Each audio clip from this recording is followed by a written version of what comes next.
Hi everyone, welcome to our YouTube channel AAC connect. तो आज हम लेके आए आपके लिए नेक्स्ट वीडियो BOP पे, बैलेंस ऑफ पेमेंट पे। इससे पहले भी हमने इस चैप्टर पे पार्ट 1 बनाया था और अब ये पार्ट 2 है। तो चलिए स्टार्ट करते हैं आज के वीडियो को।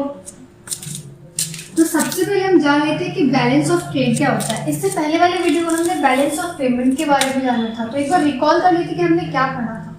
तो बैलेंस ऑफ पेमेंट के बारे में हमने ये पढ़ा था, वो एक अकाउंटिंग स्टेटमेंट है जहाँ पे हम ट्रांजैक्शंस को रिकॉर्ड करते हैं। कौन से ट्रांजैक्शन को रिकॉर्ड करते हैं? जो भी हम एक्सपोर्ट कर रहे हैं या इंपोर्ट कर रहे हैं। ठीक है, एक्सपोर्ट का मतलब क्या हुआ कि हम यहाँ से मतलब हमारी कंट्री से दूसरी कंट्री में कुछ भेज रहे हैं तो वो एक्सपोर्ट हुआ, और दूसरी कंट्री से कुछ हम अपनी कंट्री में मंगवा रहे हैं मतलब परचेज कर रहे हैं तो वो क्या हो गया? इंपोर्ट हो गया। तो अब हम देख लेते हैं बैलेंस ऑफ ट्रेड क्या होता है। तो बैलेंस ऑफ ट्रेड भी थोड़ा सा सिमिलर है बैलेंस ऑफ पेमेंट से। तो बैलेंस ऑफ ट्रेड का मतलब है कि डिफरेंस किसके बीच में, एक्सपोर्ट के बीच में और इंपोर्ट के बीच में जो डिफरेंस होता है उसे हम क्या कहते हैं? Balance of trade.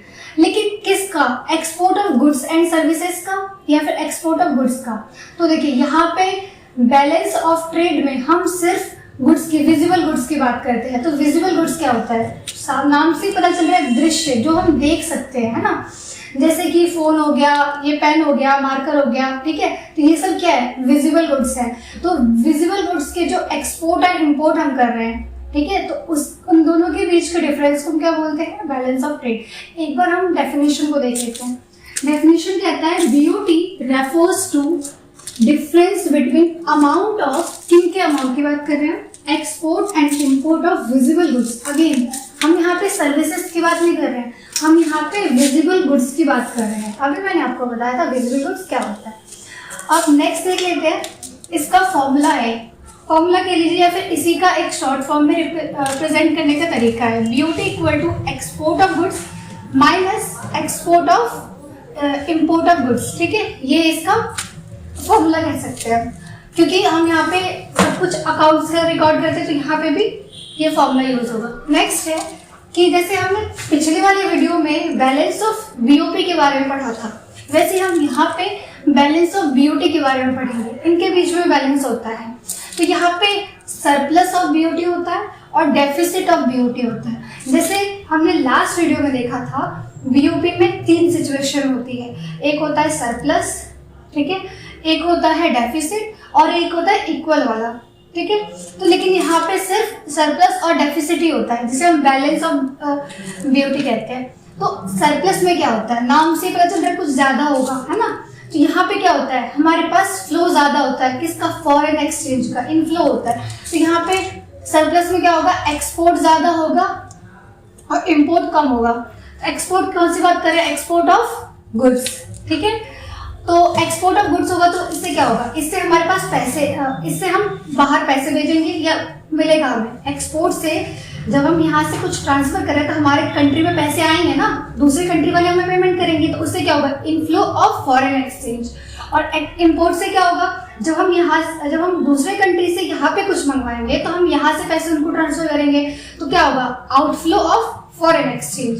अब नेक्स्ट है डेफिसिट। डेफिसिट में क्या होगा? डेफिसिट में इंपोर्ट ज्यादा होगा और एक्सपोर्ट कम होगा, है ना। इंपोर्ट ज्यादा होने का मतलब क्या हुआ कि आउटफ्लो हो रहा है ना। जब हम कुछ मंगाएंगे तो हम उसके लिए पेमेंट करेंगे, तो उससे क्या होगा? आउटफ्लो होगा किसका? फॉरेन एक्सचेंज का। और इनफ्लो जो होगा वो कम होगा। तो ये है हमारा बैलेंस ऑफ ट्रेड। अब हम नेक्स्ट और हम इसको एक्सप्लोर करते हैं। देखिए जो BOP है, सॉरी BOT है, मैंने यहाँ BOP लिखा। जो BOT है इसके 2 कंपोनेंट्स होते हैं। वेट, BOP की पढ़ रहे हैं, उसके बाद हम BOT का देखेंगे। तो BOP है, उसके हम 2 कंपोनेंट्स पढ़ेंगे। एक इसके पहला होता है करंट अकाउंट एंड नेक्स्ट होता है कैपिटल अकाउंट। कितने कंपोनेंट्स होते हैं? 2 होता है। एक होता है करंट अकाउंट एंड एक होता है कैपिटल अकाउंट। फिर इनके भी और कंपोनेंट्स होते हैं, तो एक एक करके हम जान लेते हैं क्या होता है। सबसे पहले हम देख लेते हैं करंट अकाउंट में कौन कौन से कंपोनेंट्स आते हैं। तो करंट अकाउंट्स में ये 4 कंपोनेंट आते हैं। सबसे पहला आता है export and import of goods. मतलब करंट अकाउंट में हम कौन कौन से ट्रांजैक्शन रिकॉर्ड करते हैं, ठीक है, किसके? BOP के। याद रखना, मैच नहीं होना यहाँ पे कि BOP और BOT में, BOP और BOT में मैच नहीं होना है। BOT डिफरेंस की बात करता है और BOP स्टेटमेंट को रिकॉर्ड करता है। तो सबसे पहले क्या है, export and import of goods. Again यहाँ पे किसकी बात कर रहे हैं, हम सिर्फ गुड्स की बात कर रहे हैं, सर्विसेज की बात नहीं कर रहे हैं, ठीक है। तो हम वो रिकॉर्ड करते हैं। नेक्स्ट है export and import of services, हम सर्विसेज भी रिकॉर्ड करते हैं। अब कुछ एग्जाम्पल देख लेते हैं कि एक्सपोर्ट ऑफ गुड्स में क्या होगा। जैसे फॉर एग्जाम्पल हम फॉरेन से फ़ोन मंगाते हैं, ठीक है, चाइना से हम फ़ोन मंगाते हैं, हमारी सब सारी चाइनीज़ फ़ोन ही तो है, एप्पल मंगाते हैं, एप्पल फ़ोन, तो वो सब कहाँ से आता है, फॉरेन कंट्री से, है ना, इंपोर्ट करवाते हैं। और यहाँ से मान लो हम शुगर एक्सपोर्ट करते हैं, तो ये सब विजिबल गुड्स पे। नेक्स्ट है export and import of services, हम सर्विसेज को कैसे इम्पोर्ट और एक्सपोर्ट कर सकते हैं, शिपिंग, बैंकिंग, इंश्योरेंस, ये सब क्या है, सर्विसेज ही तो है। क्या हम देख सकते हैं इंश्योरेंस क्या होता है, वो सिर्फ एक पीस ऑफ पेपर है ना। तो सर्विसेज हम एक्सपोर्ट करते हैं, इंपोर्ट करते हैं। थर्ड है यूनिलैटरल ट्रांसफर फ्रॉम अब्रोड, ठीक है। तो यूनिलैटरल ट्रांसफर का मतलब क्या हुआ कि यहाँ से हम कुछ फॉर एग्जांपल मैं यहाँ पे रहती हूँ और मेरे पेरेंट्स फॉरेन कंट्री में रहते हैं, ठीक है। तो अगर मैं यहाँ से उनके लिए कुछ गिफ्ट्स भिजवा रही हूँ या कुछ पैसे भिजवा रही हूँ विदाउट एक्सपेक्टिंग एनी रिटर्न, हमें उसके बदले कुछ वापस नहीं मिलेगा, इसी को यूनिलैटरल बोलते हैं कि वन साइडेड। यूनिलैटरल वर्ड का मतलब क्या हुआ, वन साइडेड। वन साइडेड अगर हम कुछ देंगे तो वो क्या हुआ, unilateral. From and to abroad, या तो हम या फिर फॉरेन कंट्री में मेरा कोई कजिन रहता है, वो वहाँ से मेरे लिए कुछ भेज रहा है, ठीक है, तो वो भी हम किस पे रिकॉर्ड करते हैं, करंट अकाउंट में रिकॉर्ड करते हैं। करंट अकाउंट के किसके, बीओपी के करंट अकाउंट में, ठीक है। एंड लास्ट है fourth, income receive and payment to and from abroad, ठीक है। हम इनकम रिसीव कर रहे हैं कहाँ से, दूसरे कंट्री से। जैसे कैसे, आप मान लो कि मैंने फॉरेन कंट्री में कुछ इन्वेस्टमेंट की है, ठीक है, वहाँ पे मैंने कुछ प्रॉपर्टी ली है या फिर कुछ भी मैंने वहाँ पे कोई इन्वेस्टमेंट किया है या फिर प्रॉपर्टी ली है या फिर लोन लिया है, तो वहाँ से मुझे क्या मिलेगा, इंटरेस्ट मिलेगा ना, प्रॉफिट मिलेगा वहाँ से। तो ये तो हो गया इनकम रिसीव फ्रॉम अब्रॉड। अब इनकम रिसीव टू अब्रॉड मतलब क्या हुआ कि हम यहाँ से किसी को ट्रांसफर कर रहे हैं। जैसे मान लो कि कोई फॉरेन में रहता है और उसने इंडिया में इन्वेस्ट कर रखा है, तो इंडिया से यहाँ पे जो प्रॉफिट अर्निंग होगी वो हम उन्हें ट्रांसफर करेंगे, ठीक है। इसी को बोलते हैं income receive from and to. अब हम देख लेते हैं कैपिटल अकाउंट में क्या क्या चीज़ें रिकॉर्ड करते हैं। किसके कैपिटल अकाउंट में, बीओपी के कैपिटल अकाउंट में। तो यहाँ पे 3 चीज़ें रिकॉर्ड करते हैं। फर्स्ट है borrowing and lending to and from abroad, second है investment to and from abroad, and third है change in foreign exchange reserve. तो हम एक एक करके तीनों को जान लेते हैं।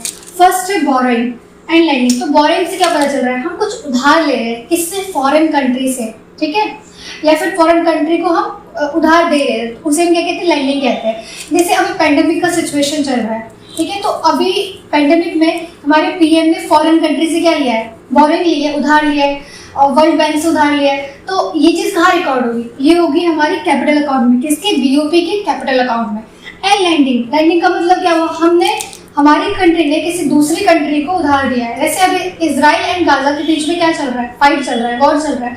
तो अगर इंडिया अगर मान लो अगर उसे सपोर्ट कर रही है, तो इंडिया उसे क्या देगी, उधार देगी, लैंड देगी, है ना। किसके लिए, लैंडिंग मतलब उधार देना, किसके लिए देगी, जिससे कि वो उनके पास ज़्यादा से ज़्यादा सोर्सेस हो सके, ठीक है। तो इसे हम क्या कहते हैं, बोरोइंग एंड लैंडिंग। तो ये ट्रांजेक्शन हम कहाँ रिकॉर्ड करते हैं, जैसे अकाउंट्स में हम कुछ भी सेल या परचेज करते तो हम रिकॉर्ड करते हैं ना, तो वैसे यहाँ पे हम बीओपी के कैपिटल अकाउंट में ये सब ट्रांजैक्शन रिकॉर्ड करते हैं, ठीक है। नेक्स्ट है इन्वेस्टमेंट। जैसे हमने किसी investment from and to abroad, जैसे हमने यहाँ से, हम इंडियन है लेकिन हमने इन्वेस्ट कहाँ किया है, फॉरेन कंट्री में किया है, फॉर एग्जाम्पल लंदन में किया है, ठीक है। तो वहाँ पे हमने जो इन्वेस्ट किया है वो हम रिकॉर्ड कहाँ करेंगे, वो हम रिकॉर्ड करेंगे कैपिटल अकाउंट में। इन्वेस्टमेंट से हमें क्या मिलेगी, है ना, प्रॉफिट मिलेगी, इंटरेस्ट मिलेगा, है ना। तो वो कहाँ पे हम रिकॉर्ड करेंगे, कैपिटल अकाउंट में। अब कोई फॉरेन कंट्री का पर्सन है, वो इंडिया में इन्वेस्ट कर रहा है, ठीक है, तो वो भी कहाँ रिकॉर्ड करेंगे, वो चीज़ भी हम रिकॉर्ड करेंगे कैपिटल अकाउंट में, ठीक है, किसके, बीओपी के कैपिटल अकाउंट में। एंड थर्ड पॉइंट है change in foreign exchange reserve. तो इस फॉरेन एक्सचेंज रिजर्व का मतलब क्या होता है, फॉरेन एक्सचेंज रिजर्व नाम से कुछ रिजर्व रखते हैं। कौन रिजर्व रखता है, सेंट्रल बैंक। हमारा सेंट्रल बैंक कौन है, RBI, reserve bank of India, है ना। तो रिजर्व बैंक ऑफ इंडिया जो आरबीआई है, उसके पास रिजर्व रहता है किसका, फॉरेन एक्सचेंज का। एग्जाम्पल के थ्रू समझ लेते हैं। जैसे कोई विजिटर आया, कौन फॉरेनर आया यहाँ इंडिया को विजिट करने के लिए। अब उसके पास तो उसकी कंट्री की करेंसी होगी। फॉर एग्जाम्पल कोई अमेरिका से आया, उसके पास डॉलर्स होंगे, तो क्या वो डॉलर्स के थ्रू पेमेंट करेगा? नहीं। तो उसके लिए उसको क्या करना पड़ेगा, फॉरेन एक्सचेंज। जान लेते हैं कि फॉरेन एक्सचेंज रिजर्व होता क्या है। तो फॉरेन एक्सचेंज रिजर्व नाम से पता चलता कुछ रिजर्व हो रहा है किसके पास, सेंट्रल बैंक के पास। अब सेंट्रल बैंक कौन है, RBI, reserve bank of India, है ना। तो वो क्या करती है, अपने पास रिजर्व रखती है किसका, फॉरेन एक्सचेंज का। तो वो रिजर्व आता कहाँ से? जैसे एग्जांपल ले लो कि कोई फॉरेनर है, वो इंडिया को विजिट करने आया है, तो अगर वो जिस कंट्री से होगा उस कंट्री की करेंसी होगी उसके पास। जैसे अगर कोई अमेरिका से आया है तो उसके पास अमेरिकन डॉलर्स होगी, ठीक है। तो जब तो क्या वो कुछ यहाँ पे परचेज करेगा तो क्या वो डॉलर्स में करेगा? नहीं, उसको रुपीज़ में पेमेंट करनी पड़ेगी। तो उसके लिए वो किसके पास जाएगा, फॉरेन एक्सचेंज कराने के लिए? बैंक के पास जाएगा, है ना। तो जब वो बैंक से चेंज करवाएगा तब जाके उसको रुपीज़ मिलेगा। तो वो रिजर्व जाता है किसके पास है, वो जो एक्सचेंज मिला हमें, वो सेंट्रल बैंक के पास रहता है। इसी को हम बोलते हैं फॉरेन एक्सचेंज रिजर्व। तो इस रिजर्व में चेंज कैसे आता है? इस रिजर्व में चेंज दो तरीके से आता है। सबसे पहले कि अगर हमने कुछ फॉरेन एक्सचेंज रिजर्व से विड्रॉ कर लिया, विड्रॉ करने का, इस वर्ड विड्रॉ का मतलब क्या है, कुछ निकाला, कुछ अमाउंट निकाला। अब जैसे मान लो कि मुझे कुछ परचेज करना है, ठीक है, कुछ दूसरी कंट्री से मुझे कुछ परचेज करना है, तो उसके लिए हमें पेमेंट किस में करनी पड़ेगी, उनके कंट्री की करेंसी में, है ना। तो उसके लिए हमें किसकी चाहिए होगी जरूरत, फॉरेन एक्सचेंज की। तो हम क्या करेंगे, हम कुछ अमाउंट विड्रॉ कर लेंगे, किसमें से, हमारे फॉरेन एक्सचेंज रिजर्व में से। तो उससे भी चेंज आ जाएगा किसमें, foreign exchange reserve. And second है फॉरेन एक्सचेंज रिजर्व में कुछ एडिशन हो जाना। एडिशन होना मतलब क्या हुआ कि जो हमारे पास रिजर्व है उसमें कुछ पैसे और ऐड कर देना, कुछ और अमाउंट ऐड कर देना। वो अमाउंट कैसे ऐड होगा, अभी बताया था कि कोई विजिट करना है तो हमें पैसे मिलेंगे, और अगर हम यहाँ से विजिट करने जाएंगे तो पैसे यहाँ से जाएंगे, ठीक है। तो उसी को क्या कहते हैं हम, change in foreign exchange reserve.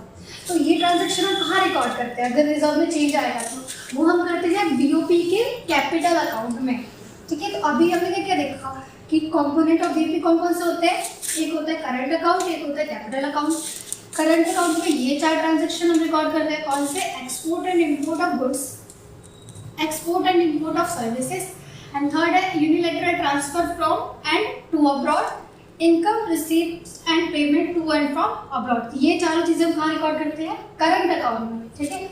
और कैपिटल अकाउंट में क्या, ये 3 चीज़ें रिकॉर्ड करते हैं, कौन कौन से, borrowing and lending, investment to and from abroad, and third है change in foreign exchange rate. तो यही है हमारा आज का टॉपिक। आगे इस वीडियो को हम नेक्स्ट क्लास में कंटिन्यू करेंगे। तो अगर आपको ये वीडियो अच्छी लगी तो please like, share and subscribe जरूर करें। Thanks for watching.